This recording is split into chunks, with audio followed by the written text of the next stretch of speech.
Բարի օր, Հանրային ռադիոյի եթերում առանց տողատակի հաղորդաշարի հերթական թողարկումն է, ես Լևոն Սարդարյանն եմ, խոսել եւ խոսելու ենք խնդիրների մասին, որոնք ուզում են կամ պետք է ուզեն հասարակությանը, քանի որ այսօր ուրբաթ է, մեր խոսակցության հիմնական առանցքը լինելու է մշակույթը եւ այսօր իմ զրուցակիցն է երգիչ երգահան Վահան Արծրունին, բարեզս պարոն Արծրուն։ Պարոն Արծրունի, վերջին շրջանում այսպես բավական ակտիվ բուրըն քննարկումներ են կապված նրա հետ, թե ինչ ենք մենք լսում որպես հասարակություն, որպես հանրույթ եւ այսպես հատկապես տարատեսակ համերգների, այսպես համապատկերում, համատեքստում, ֆոնին, չգիտեմ, ով որ բառ ուզում է նախընտրի այդ քննարկումները այսպես պարբերական հաճախականությամբ վերադառնում են հիմա հասկանալի է որ այստեղ խոսքը չի գնում այն մասին թե արդյոք դրանք ճաշակով գործեր են, արդյոք ճաշակի բացակայության մասին է խոսում, բայց եթե փոքր-ինչ վերաձևակերպենք բավական հայտնի արտահայտությունը, մենք այն ենք, ինչ մենք լսում ենք։ Հիմա ինչ ենք մենք։ Դե քանի որ հասարակությունը միատարր չի, պետք է հասկանան, որ ցանկացած մշակութային այսպես կատեգորիան պետք է դիտարկել հենց հաշվի առնելով այդ հանգամանքը։ Այսինքն, եթե մենք խոսում ենք զանգվածային ենթամշակույթի մասին, մենք պետք է օգտագործենք որոշակի չափանիշներ եւ մոտեցումներ, եթե խոսում ենք ընդհանրեք բարձր արվեստի մասին, ակադեմիական, դասական երաժշտության մասին կամ ժամանակակից ակադեմիական երաժշտության մասին, այստեղ լրիվ տարբեր է, այսինքն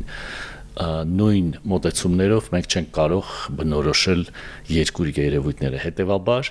այսինքն նախընտրողները հասարակության ստվար զանգվածը, որ նախընտրում են ընդհանրենք ժամանցային երաժշտությունը, չի կարող ճշգրիտ կերպով կողմնորոշվել բարձր արվեստի նկատմամբ, այսինքն օպերային արվեստի ընդհանրենք կամ ակադեմիական երաժշտության նկատմամբ առհասարակ։ Եվ այստեղից էլ հասարակության մեջ շփոթություն է գալիս։ Այսինքն իր դուրը գալիս է ընդհանրենք ապրել կամ ընդհանրենք սնվելուց ռեստորանում լսել այս տեսակի երաժշտության, եւ քանի որ այդ հնարավորությունը չկա դասական համերգի ժամանակ, այսինքն ոչ ապրելու, ոչ սնվելու, դա նրա մոտ առաջացնում է որոշակի այսպես ներքին դիսկոմֆորտ, եթե ոչ կոգնիտիվ դիսոնանս։ Եվ բնականաբար, քանի որ նա ապրում է բացասական էմոցիաներ, այդ էմոցիաները նա սկսում է տարածել երևույթի վրա, այսինքն իր տրամադրությունը սկսում է տարածել երևույթի վրա եւ չընդունել այդ երևույթը կամ ենթադրենք քննադատել կամ այսպես հեգնել։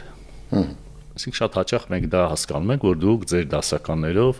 ձեր ջութակ ֆլեյտաներով այսինքն ինչ եք մեզ խանգարում կյանքից հաճույք ստանալ։ Այսինքն ուզում եմ ասել, որ շատ տարբեր են մոտեցումները եւ ընդհանրապես մշակույթի վերաբերվելու ալգորիթմերը։ Մշակույթին վերաբերվելու ալգորիթմներից մեկը համենայնդեպ շատեր այդպես պնդում են, դա նույն դասական երաժշտության, դա կոմիտասյան երաժշտության պայմանական ասած, հա, զուտ ազգային երաժշտության տարածվածության մակարդակն է եւ այս բանավեճերի ընթացքում ով ինչ է ուտում կամ հա այս դեպքում լսում երբեմն լինում է վերաբերվում տեսեք դուք ասացիք որ մարդիկ որոնք ուզում են ապրել, ուզում են ուտել համերգի ժամանակ կամ ոչ միայն համերգի ժամանակ,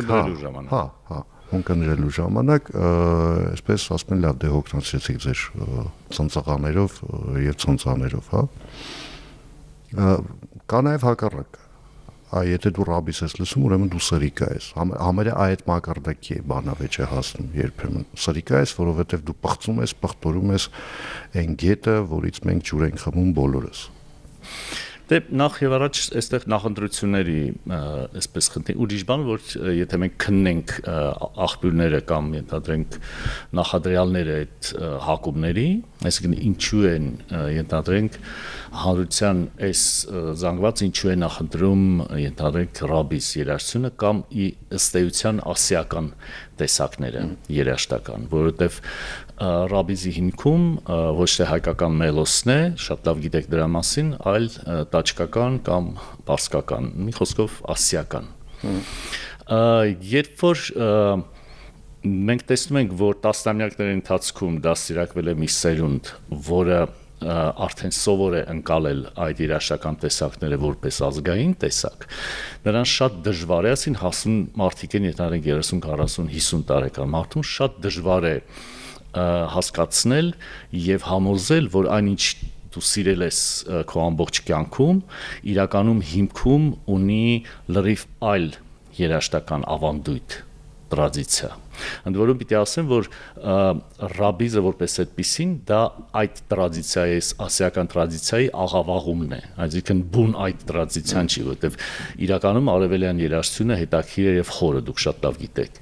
եւ բուն պարսկականը, եւ նույնիսկ տաճկականը, եւ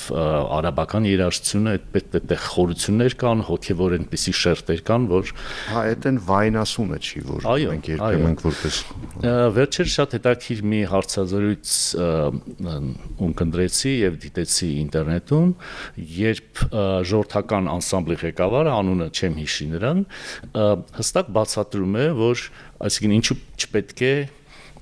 ռաբիզին մոտենալ որպես ազգային երաժշտության դրսևորմանը։ Եվ այնպեսի պարզ պատասխան է տալիս, այսինքն նա բացատրում է այսպես, որ 99% ռաբիզում շրջանառվող երգերի, ադրբեջանական են կամ թուրքական, այսինքն եղանակները, իսկ տեքստը փոխած է հայերենի։ Այսինքն այդ ամբողջակությունը այդ երգերի կապվում է նրա հետ, որ ով ոնց կարող է այդպես էլ թարգմանել է, հարմարեցնելով հայերենը։ Ես կարող եմ ամենահրաշալի օրինակը դրա բերել, արդեն մեզ հետ չինք վաղուց, բայց այն որ մեռածների հետևից կամ ամբողջ ճշմարտությունը կամ ոչինչ է։ Տեսեք Արամ Ասատրյանը, հա, որ համարվում է այդ ուղղության գագաթներից մեկը, իր երգերի 98%-ը թուրքերը վերցել են քրդերից, Արամ Ասատրյանը վերցրել է թուրքերից, հայաֆիկացրել տեքստը եւ մենք այսօր ունենք Գուսան Արամ Ասատրյան։ Դե նայեք, սա նույն օրինակը այդ բանախոսը մեջ բերեց, որովհետև առավել ցայտուն օրինակն է, այսինքն դժվար է այդ հսկայական մասիվը հորինել միանգամից երգերի, ավելի հեշտ է թարգմանել, ընդ որում այն ժամանակաշրջանում, երբ որ ամբողջ ազգը եւ մեր պետությունը պատերազմի մեջ էր։ Եթե հիշեք, ռաբիզի այսպես ներթափանցումը երաժշտական իրականության մեջ համընկնում է ազատագրական շարժման եւ անկախության առաջին տարիների հետ եւ դա շատ պարզ բացատրություն ունի, այսինքն տղերքը ռազմաճակատում արուն են թափում եւ կյանքերն են տալիս, իսկ ռաբիզ երգիչների մի խումբ պարզապես հայտնվեց Գլենդելում եւ օգտագործելով Գլենդելի կամ Միացյալ Նահանգների արդյունաբերական հնարավորությունները, չէ՞ որ հիշում եք այդ դախլաները կներեք Երևանում, որոնք որ ողողված են այդ կասետներով, հետո CD-ներով եւ այլն, չէ՞ որ Հայաստանում ոչ արտադրություն կար, ոչ էլ, այսինքն այդ ամբողջը բերվում էր Հայաստան, այդ ամբողջը նույնիսկ հանրային ռադիոյի եթերում հեռարձակվում էր եթեր, կհիշեք այն ժամանակ 90-ականներին կար մի հաղորդաշար Իրիկնային, որը կոչվում էր հանդիսատեսի կամ ռադիոլսողի խնդրանքով։ Եվ այնպես էր արվում դա աշխատավորների խնդրանքով համերգն էր։ Սա նույնը կար անկախության առաջին տարիների ընթացքում եւ այսինքն հատուկ մարդիկ զանգահարում են եւ պատվիրում են հատուկ երաժշտություն։ Այսինքն այդ ներթափանցումը ծրագրային բնույթ ուներ։ Մի կողմից լցնելով եթերը եւ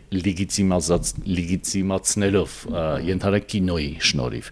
մեր բակը կհիշեք, այսինքն այդ ֆիլմում առաջին անգամ որպես կերպար լիգիտիմացվում է նույն ձեր մեջ բերած Արամ Ասատրյանը եւ Թաթան, այսինքն նրանք հանկարծ հայտնվում են, նրանք հանկարծ տեսանելի են դառնում։ Եվ դրան հաջորդ այդպես արդեն պետական մակարդակով դրսևորումները, երբ որ այդ արտիստները սկսում են ստանալ պետական կոչումներ, այսինքն վաստակավոր արտիստների կոչումներ։ Այսինքն դուք ակնարկում եք, որ հասարակության ռաբիսացման, այսպես ասեմ, գործընթացը դա միտումնավոր եւ մտածված քաղաքականության արդյունք է։ Սա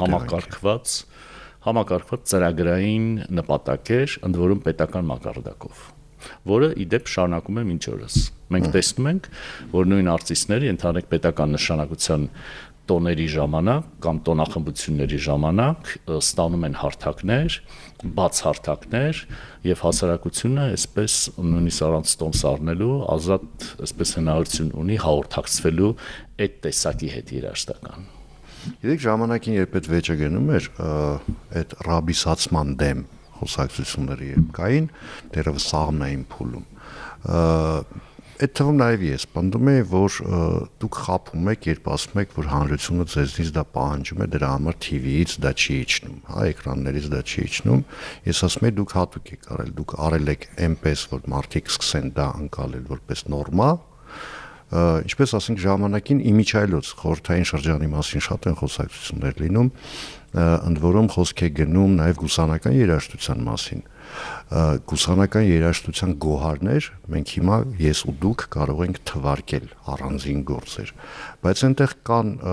գործեր, որոնք չի ասի թե ինքան էլ որակյալ են եւ ըստ էության նույն ռաբիսի տրամաբանության մեջ են։ Իրանք այդ արևելյան երաժշտության սիմբիոզ են,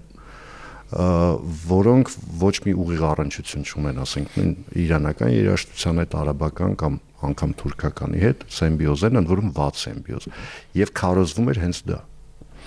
Դե նորից պետական գործառույթ է, պետք է այսպես նշեմ, որովհետև խորհրդային շրջանում հստակ բաժանում կար տիրույթների, այսինքն պրոֆեսիոնալ արվեստ եւ ինքնուսների արվեստ, самодеятельность։ Այն ինչ որ դուք նշեցիք, այսինքն գուսաններ, ուրեմն հեղինակային երգ, էստրադայի որոշակի դրսևորումներ եւ այլն, ուսանողների արվեստ, այդ ամբողջը խրախուսվում էր պետության կողմից, դուք գիտեք, որ գոյություն ունեն մշակութային տներ, յուրաքանչյուր գործարան ուներ այդ մշակութային տունը, որտեղ գոյություն ունեն խմբակներ եւ դասակարգում այնպիսին էր, որ պետությունը վերևում այսպես դիտարկում էր դասական արվեստը եւ ակադեմիական արվեստը, դրանից միաստիճան ցածր էստրադան, դրանից միաստիճան ցածր ինքնուսների արվեստ։ Այսինքն այդ դասակարգումը թույլ էր տալիս չխառնել կատեգորիաների իրողությունները եւ համենայն դեպս կողմնորոշում էր խորհրդային միության բնակչությունը այդ տարածքում, այսինքն դու հասկանում ես, որ այստեղ լուրջ արվեստ է, այստեղ զվարճանքի կամ ժամանցային արվեստ է, այստեղ ինքնուսների ինքնադրսևորումը։ Հիմա մեր անկախության շրջանում այդ ուրեմն տիրույթը սահմանները ջնջվեցին։ Ոչ միայն սահմանները ջնջվեցին, մենք հաճախ, այսինքն ունկնդիրը որպես այդպեսին հասարակ մարդը չի կողմնորոշվում առաջին հերթին այդ դասակարգման մեջ, այսինքն ինքը իրապես չի տեսնում տարբերություն, ենթադրենք դասական արվեստի, սիմֆոնիկ երաժշտության ենթադրենք եւ ենթադրենք ճաշարանում հնչող երաժշտության։ Եթե նրան դուք խնդրեք, որպեսզի նա բացատրի տարբերությունը, նա ձեզ չի բացատրի, որովհետեւ կասի երաժշտությունն է, էլի։ Այս մեկը դահլիճում պետք է լսես, այս մեկը քեֆ ուրախության ժամանակ։ Որ նման կատեգորիաներով կամ ենթադրենք նման չափորոշիչներով ես դու մոտենում երաժշտությանը կամ մշակույթին, դու ոչ բովանդակությունը տեղից պետք է քաղես, ոչ էլ որևէ իմաստ։ Այսինքն սրա պատճառով էլ մենք ունենք այդ իրարամերժությունը կարծիքների, որովհետև եթե ես չեմ հասկանում, ես չեմ ընդունում։ Իմ մոտեցումը հետևյալն է, որ գիտեք, յուրաքանչյուր խավ պետք է ունենա իր սեփական գեղագիտությունը, այսինքն այդ գեղագիտության մեջ մտնում է եւ այն կահույքը, որով նա կահավորում է իր սենյակը, եւ այն երաժշտությունը, որ ինքը լսում է, եւ այն կերպարվեստը, որ այսինքն նկարները, որ կախված են նրա տանը եւ այլն եւ այլն։ Այսինքն ես նորություն չեմ ասի, դուք շատ լավ գիտեք, երաժշտագիտության մեջ դա հստակ նկարագրված է, որ երաժշտական նախընտրությունները հիմքում ունեն, այսպես, այսինքն հիմքում ցուցիչն են խավային պատկանելության։ Խորհրդային շրջանում դա հստակ էր, այսինքն բանվոր դասակարգը նախընտրում էր այս երաժշտությունը, ենթադրենք կոլտնտեսական բանը չաստոշկաներ են լսում, ռաբոչի իսկուսство եւ նույնիսկ այդ կարգի ուրեմն ատյաններ են ստեղծվում, այդ ռաբիս ասածը ռաբոչի իսկուսство դա փոքր այսպես գործակալության պես ինչ որ մի բան էր, որը իդեպ Հայաստանում ղեկավարում էր Ջիվան Գասպարյանը։ Այսինքն, եթե փորձենք ստուգաբանել կամ հասկանալ որտեղից է գալիս երևույթը, այլ բան, որ ինքը վերափոխվել է, այսինքն ինքնուս արվեստի որոշակի զանգված, որը նույնպես խորհրդային իշխանությունները վերահսկում էին։ Մեր պարագայում այդ ինքնուս զանգվածը այլևս ինքնուս չի, որովհետև եթե նկատել եք, ցանկացած ռաբիս երաժշտի կողքին բեմի վրա կանգնած են լավագույն երաժիշտները, շատ հաճախ դասական այսպես տիրույթից, շատ հաճախ ջազ երաժշտության տիրույթից, նույնիսկ ռոք երաժշտության տիրույթից դուք տեսնեք այդտեղ մարդկանց, կամ ենթադրենք ռեստորաններում։ Եվ սա նշանակում է, որ այսօր ռաբիզը օգտվում է նաև այդ ռեսուրսից, այսինքն երգիչը ընդհանրապես զուրկ է ենթադրենք երաժշտական գրագիտությունից, բայց իր կողքին կանգնած է 12 հոգի, որոնք որպես երաժիշտ եւ որպես պրոֆեսիոնալ 20 գլուխ ավելի բարձր են, ավելի գիտակ եւ ավելի պրոֆեսիոնալ։ Փրկում են, հա։ Սա աբսուրդ է, չէ՞, սա իրականում լրջագույն աբսուրդ է, որը վերջիվերջո բերում է ճգնաժամին, որովհետեւ նման համադրությունները դուք շատ լավ գիտեք մշակույթի եւ արվեստի պատմությունից, իրենք չեն կարող գեներացնել որակ։ Այսինքն տևական ժամանակ նա ինքը կարող է գոյատևել, բայց վերջիվերջո ներքին հակասությունները քանդելու են այդ երևույթը եւ մենք տեսնում ենք այդ քանդման ընթացքը։ Օրինակ, ռաբիզի տրանսֆորմացիաները։ Հիմա գոյություն ունի ռուսալեզու ռաբիզ։ Այն ինչ շատ դժվար է պատկերացնել։ Կովկասյան շանսոն են պայմանական։ Արմենիա Սիվոմիրը կայֆույտակ։ Այսինքն ինքը իր բնույթով ռաբիզ է, բայց կատարվում է այլ լեզվով։ Այսինքն այդ տրանսֆորմացիաները լրջագույն կարծում եմ երաժշտագիտական եւ մարդաբանական հետազոտությունների այսպես տիրույթ կարող են դառնալ հետագայում, որովհետեւ օրինակ ինձ համար այդ նման տրանսֆորմացիաները անբացատրելի են։ Ես չեմ կարող պատկերացնել, որ ենթադրենք զանգվածային անգլիական երաժշտությունը հանկարծ ինչ որ պահին սկսի ֆրանսերեն հնչել։ Դա դժվար է պատկերացնել։ Կարծիք կա, շատերը այդ կարծիքը կիսում են, ես էլ մասամբ, որ ստեղծված իրավիճակի համադարմաններից մեկը, քանի որ դուք առաջին մասնագիտություն բժիշկ եք, ինձնից լավ պիտի իմանաք այդ բառի կիրառելիության ձևը, համադարմաններից մեկը Կոմիտասն է։ Կոմիտասը 20-րդ դարի սկզբում հղկեց, շտկեց, առանձնացրեց այն ինչ որ մերն է, ասեց այսա մերն է, այն ինչ որ սրա մեջ չի մտնում, մերը չի, վատը չի, բայց մերը չի, հա։ Հիմա օրինակ դուք այն մարդկանցից եք, որ մտել է այդ Կոմիտասի այդ падգամը կրելու ծանր բեռի տակ, իսկ ինքը շատ ծանր բեռ է, ասենք այն կարգի ծանր, որ ես ինքս օրինակ կվախենայի դրա տակ մտնեի, որտեվ լուրջ ահռելի ծանրություն է դա իրանց ներկա ենթադրում եւ պատասխանատվություն սարսափելի։ Ինչու որոշեցիք, որ հենց այդ ճանապարհով է պետք գնալ։ Դե չգիտեմ, ես այսինքն դժվարն ասեմ, այսինքն ես եմ ընտրել այդ ճանապարհը, այդ ճանապարհն է ինձ ընտրել, որովհետև ինչպես շատ ճիշտ նշեցիք, իմ առաջին կրթությամբ ես բժիշկ եմ եւ ընդհանրապես նման զիգզագներ եւ բեկումները իմ կյանքում այս բավականին շատ են, այսինքն բժշկությունից դեպի երաժշտություն, երաժշտությունից դարձյալ դեպի արդեն ռազմական բժշկություն եւ հետո նորից դեպի երաժշտական տիրույթ։ Այնպես որ այդ առումով, այսինքն այդ դիտանկյունից ես չէի փորձի բացատրել, իրականում երաժշտությամբ զբաղվել եմ դեռևս դպրոցական տարիներից եւ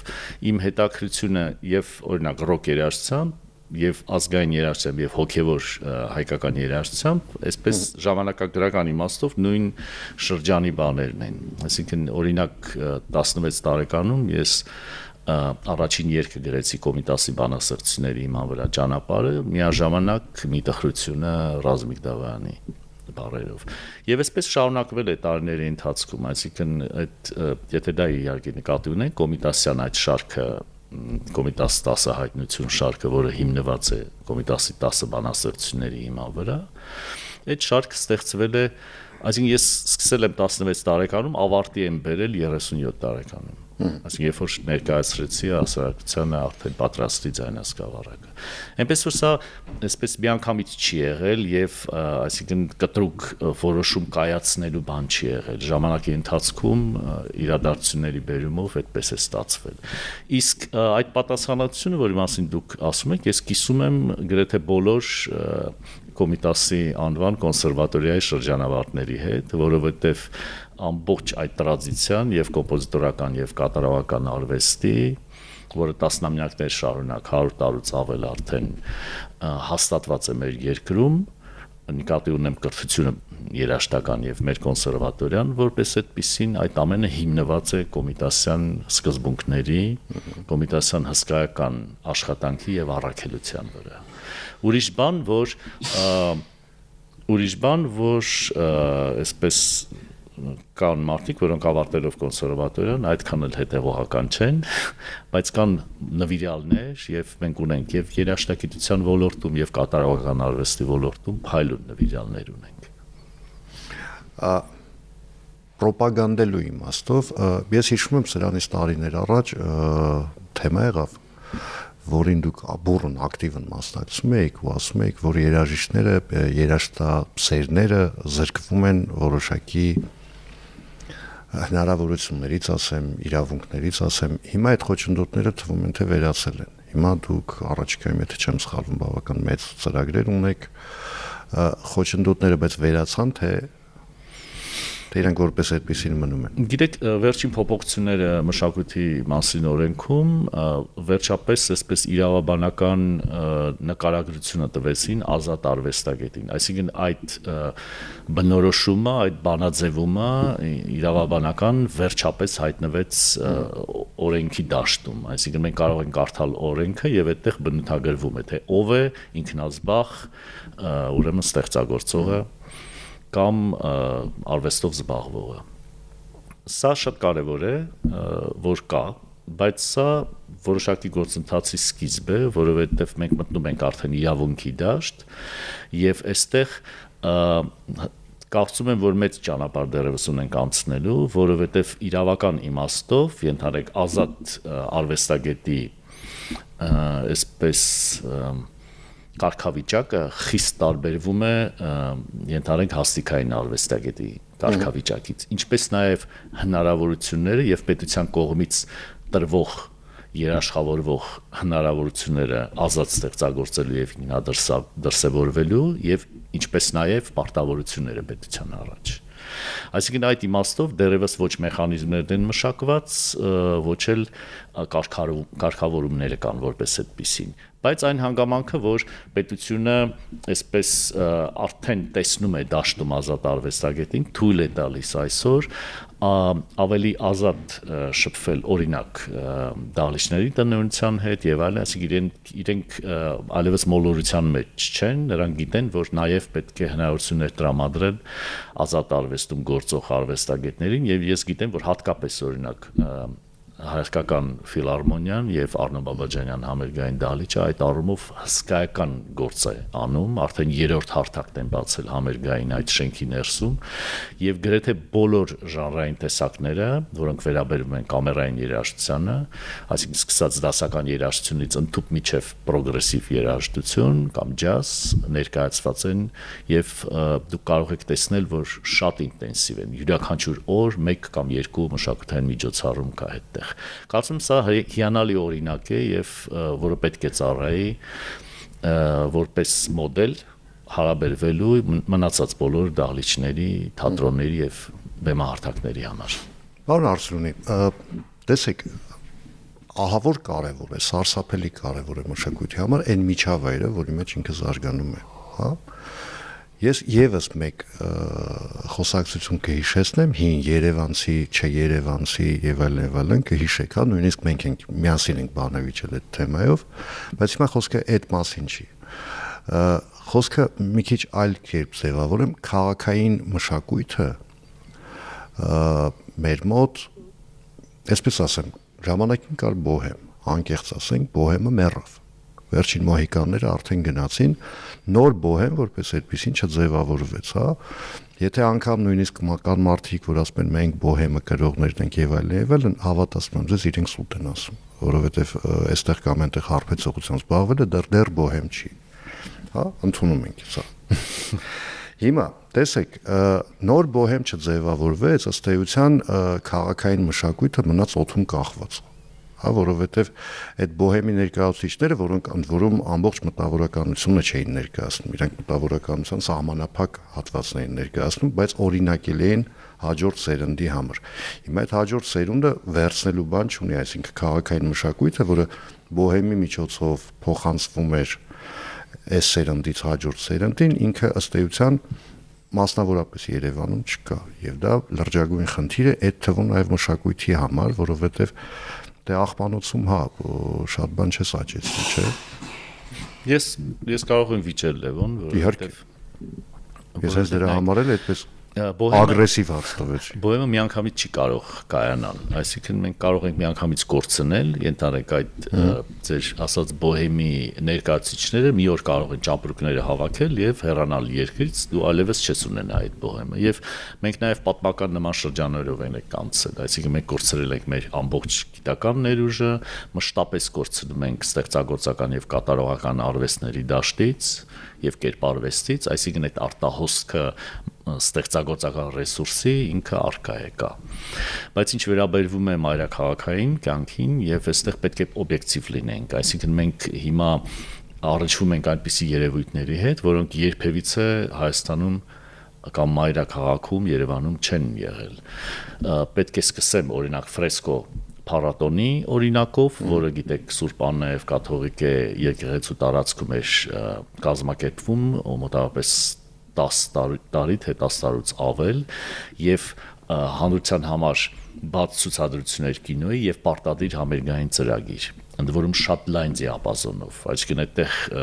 եղել է բեմական կատարումը Անուշ օպերայի, այդտեղ ես եմ համերգներ տվել, այդտեղ Արթուր Թունջուբայաջյանն է համերգներ տվել, ֆոլկլորային խմբեր եւ այլն։ Այսինքն այդ օրինակից սկսած ես կարող եմ մեջբերել մեկ այլ օրինակ, որը արդեն բարի ավանդույթ է դարձել Երևան քաղաքում, Թումանյանի անվան ուրեմն պարտեզում մեծածավալ ուրեմն օպերային եւ բալետային ներկայացումներ, անցած տարի 25000 հոգի էր ներկա եւ ընդ որում ընտանիքներով, սա լրիվ նոր ավանդույթ է, սա լրիվ նոր իրականություն է մեր քաղաքի համար, այսինքն ընտանիքով մարդիկ ներկա են գտնվում դասական արվեստի, այսպես փառահեղ դրսևորումներին եւ այս տարի ես նաեւ գիտեմ, որ ֆանտաստիկ ծրագիր է, այսինքն Բալշոյ թատրոնից, Մարինյան թատրոնից եւ լավագույն այսպես տրուպաները բալետային այսօր ներկա են գտնվելու։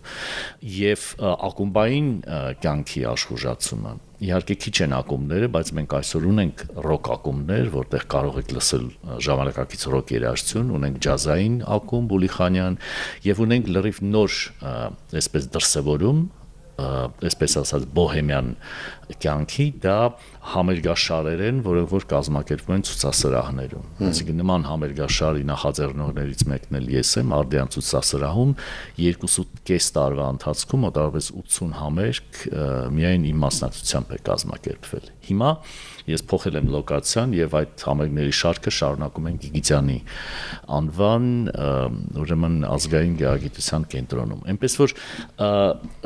այդ մթնոլորտ ստեղծող լծակները եւ հանգամանքները նրանք կան այսօր եւ կան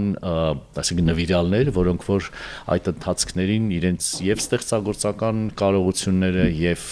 կատարողական արվեստի այսպես դրսևորումները կարող են ունենալ եւ մենք տեսնում ենք, այսինքն բարոկ երաժշտությունից ընդհանուր միջև ջազային երաժշտություն եւ գրեթե ամբողջ դիապազոնը ներկայացված է երաժշտական տեսակների, ընդ որում լավագույն այսպես ներուժը կատարողական արվեստի։ Այնպես որ պետք է հետաքրվել եւ դուք գտնեք թանգրվաները։ Ուրիշ բան, որ լծակները հանրահռչակելու եւ կոպիտ բառ է, բայց այստեղ կարելի է կիրառել ռոպագանդայի այդ տեսակների աշխատում են միայն այն պարագայում, երբ որ կազմակերպիչը օրինակ քաղաքային իշխանությունն է կամ պետությունն է։ Այսինքն, երբ որ դա վերաբերում է ազատ արվեստի դրսևորմանը, մենք գրեթե չենք նկատում այդ երևույթները, որովհետև լծակներ նյութական եւ կազմակերպչական մենք չունենք, որպիսի պարզապես գոնե տեղեկացնենք հասարակությունը, որ պատշաճ կերպով տեղեկացնենք, որ նման երևույթ գոյություն ունի եւ դուք կարող եք մասնակցել։ Արդից օգտվելով դիմում եմ Երևանի քաղաքապետարանի մշակույթի վարչության պետին, իմ լավ բարեկամին Գոր Սարգսյանին, խնդրում եմ ուշադրություն դարձրեք դրա վրա, շնորհակալություն զրույցի համար, հիշեցնեմ այսօր իմ զրուցակիցներ երգահան երգիչ Վահան Արծրունին, ես Լևոն Սարդերանն եմ, կհանդիպենք արդեն երկուշաբթի օրը նույն ժամին, նույն վայրում, հաջողություն եւ համբերություն բոլորիս։